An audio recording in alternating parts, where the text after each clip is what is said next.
menyediakan tempat. Sebenarnya menyediakan penimbangan alat pengukur tinggi badan itu dilakukan sebelum Hari Posyandu kan.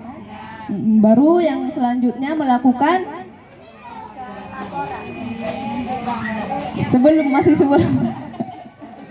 masih sebelum Hari Posyandu, Bu. Sebelum Hari Posyandu menyiapkan PMT kan? Kita ada PMT. Jadi menyiapkan PMT sebelum Hari Posyandu, bukan pas Hari Posyandu.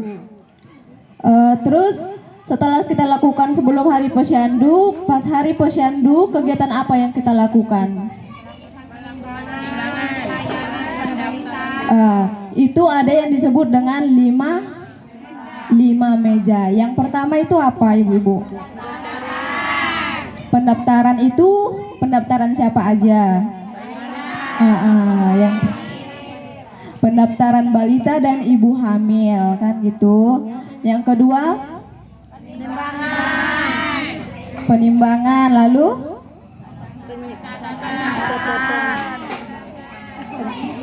penimbangan dan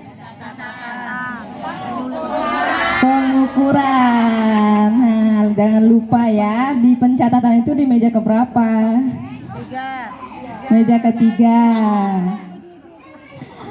Di penimbangan kita melakukan pengukuran tinggi badan dan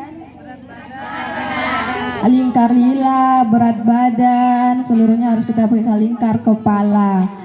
Terus meja keempat kita melakukan pencatatan pengisian KMS dan apa lagi?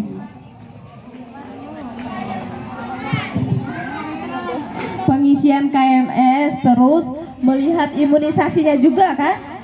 Baru dilaporkan ke bagian pelaksana kan? Baru yang meja berikutnya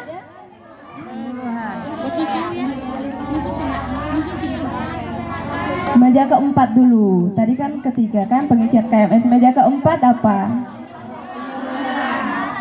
Penyuluhan. Di sini sebenarnya yang penyuluhan siapa, Bu?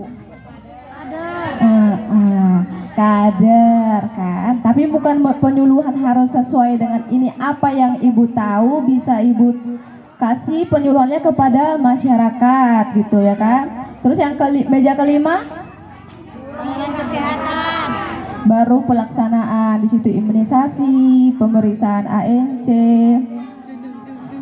Terus kalau ada kegiatan kalau misalkan dari penyuluhan nih atau pemeriksaan pengisian KMS-nya ada ditemukan balita atau grafik yang mungkin menurun atau apa, mungkin di situ bisa dikasih tahu ke bagian kelima itu, terus dirujuk ke puskesmas seperti itu.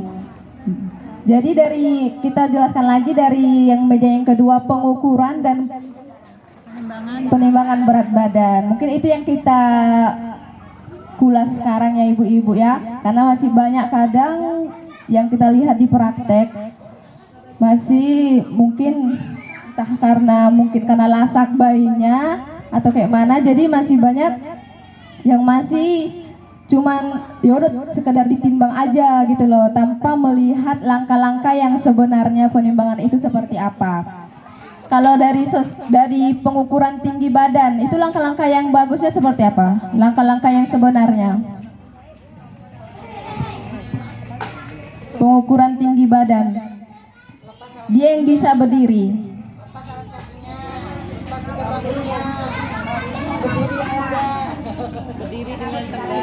Berdiri dengan tegak.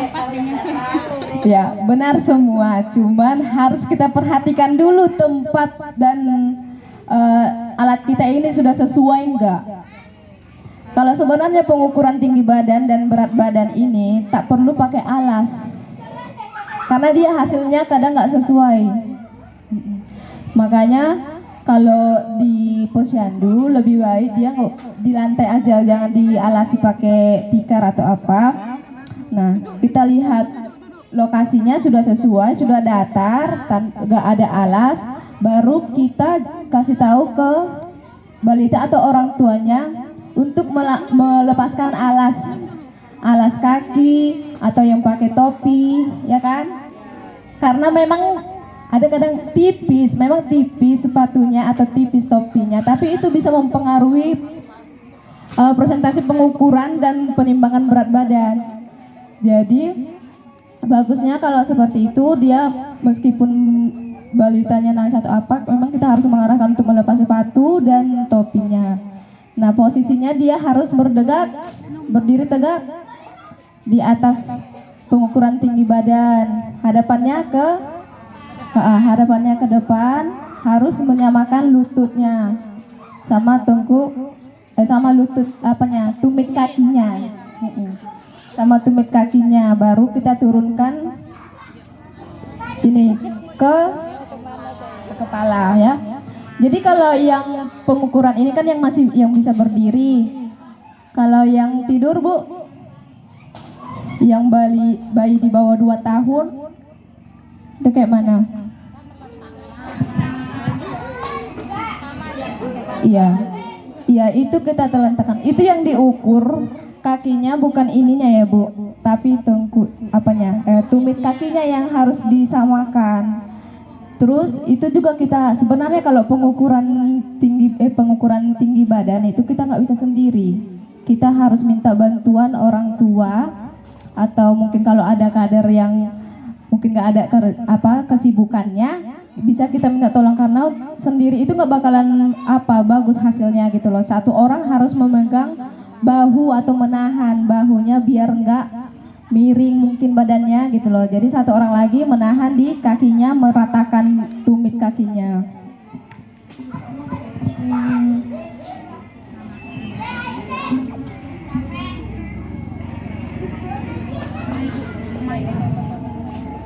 Nah, setelah melakukan setelah hari posyandu, apalagi yang kita lakukan hari setelah posyandu? Habis ya. Buat laporan. Terus, di sini kan kita bermacam-macam kader. Ada yang kader posyandu, ada kader lansia, ada kader ada kader balita, ada kader lansia, kader stunting, kader remaja, semua dengan tujuan untuk kesehatan masyarakat kan gitu kan. Kita semua saling bekerja sama, cuman ada bagian-bagiannya. Misalnya kayak kader posyandu lah, yang tadi saya sebutkan, melakukan penimbangan dan pengukuran tinggi badan dan pelaksanaan pada saat posyandu. Lalu kalau kader lansia sebenarnya sama kan alurnya, ada 5 meja juga, pengukuran dan penimbangan pada orang tua juga, orang tua lansia. Lalu kader BKB ini, kader balita, udah tahu belum Bu apa kerjanya kader balita? Kader balita, kader balita ini adalah tujuannya untuk menginformasikan juga, karena kan dari puskesmas ada juga dia kelas ibu balita. Jadi tujuannya juga menginformasikan kepada ibu-ibu balita untuk mengikuti kelas ibu balita. Nah, setiap ada kelas ibu balita, kader balita juga sebenarnya harus berpartisipasi dalam pengisian KMS juga. Kader balita harus mampu membimbing orang tua balita untuk pengisian dari KMS, karena di KMS itu ada sebenarnya yang harus diisi oleh orang tua, yang harus diceklis-ceklis, yaitu untuk melihat perkembangan dan pertumbuhan si anak. Jadi yang di KMS kita tidak hanya mengisi pengukuran tinggi badan dan berat badan aja, tetapi perkembangan pertumbuhan anak di bawah 2 tahun harus diisi di dalam KMS. Ada yang mau bertanya nggak Bu?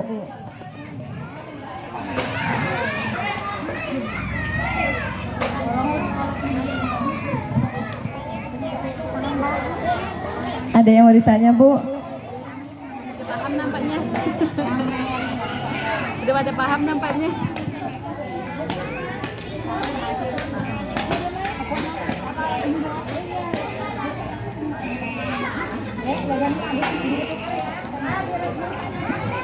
Nah, udah kita lanjut ya. tadi setelah hari Posyandu sudah melakukan pengisian laporan. Nah, setelah itu apa yang kita kerjakan? Sebenarnya kan kita sudah melakukan pengisian laporan. Di situ kita mengevaluasi Posyandu yang kita lakukan hari ini dari yang sebelumnya ada perkembangan nggak? Ibaratnya kayak seperti DPRS, kehadiran balita dari seluruh yang ada di situ bagaimana, semakin menurun atau apa gitu. Jadi di situ kita harus mengevaluasi. Terus setelah itu mungkin kalau ada balita yang nggak datang, kita sebagai kader bisa melakukan kunjungan ke rumah menanyakan ibu kenapa nggak datang gitu, biar DPRS kita itu meningkat. Kalau DPRS kita meningkat, otomatis maksudnya pencapaian kita untuk melakukan posyandu itu semakin bagus sebenarnya. Tapi kalau kita biarkan aja, misalkan yang datang itu aja, ya kan, presentasi hasil capaian kita mungkin semakin menurun gitu. Sementara kita dari dinas itu harus semakin meningkat, apalagi DPRS-nya.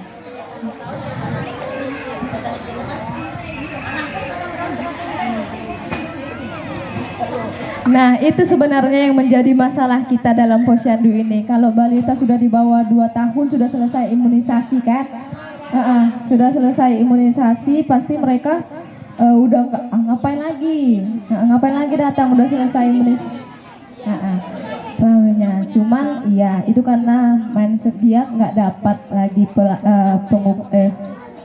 imunisasi, dan kalau vitamin baru datang gitu. Jadi kita sebagai kalau bisa memberikan motivasi atau memberikan sedikit kepada ibu balita biar dia mau menerima bahwa sebenarnya kalau di bayi 0 sampai 5 tahun itu masih memerlukan untuk melakukan pengukuran berat badan sama tinggi badan, tidak hanya imunisasi aja, karena dari situ kita bisa melihat pemantauan untuk penurunan stunting gitu.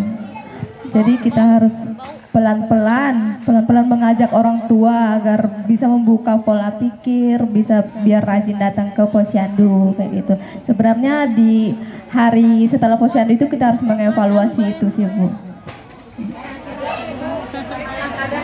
Dari mobil.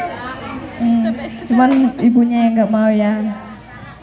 Alasannya anaknya yang tidur lah, yang Memang dari dulu itu aja alasannya kan gitu kan. Cuman mungkin bisa kita buat, Bu, untuk kedepannya kalau seperti itu dari mungkin untuk ini untuk saran aja kan gitu kan. Untuk kedepannya kita buat kalau misalkan grafiknya meningkat terus kita bisa kasih reward gitu. Biar lebih senang.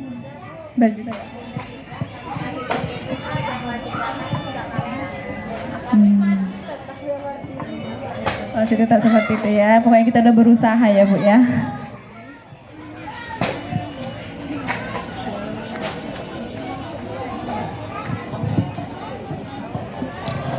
Ada yang mau bertanya nggak, Bu?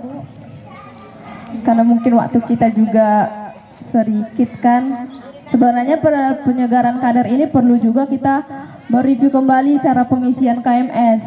Karena mungkin ibu udah pada lupa gitu kan cara pengukuran KMS. Ada yang bawa KMS? Yang tipis ya. No, matanya. Bisa. Nih. Tebel ya? Tebel ya?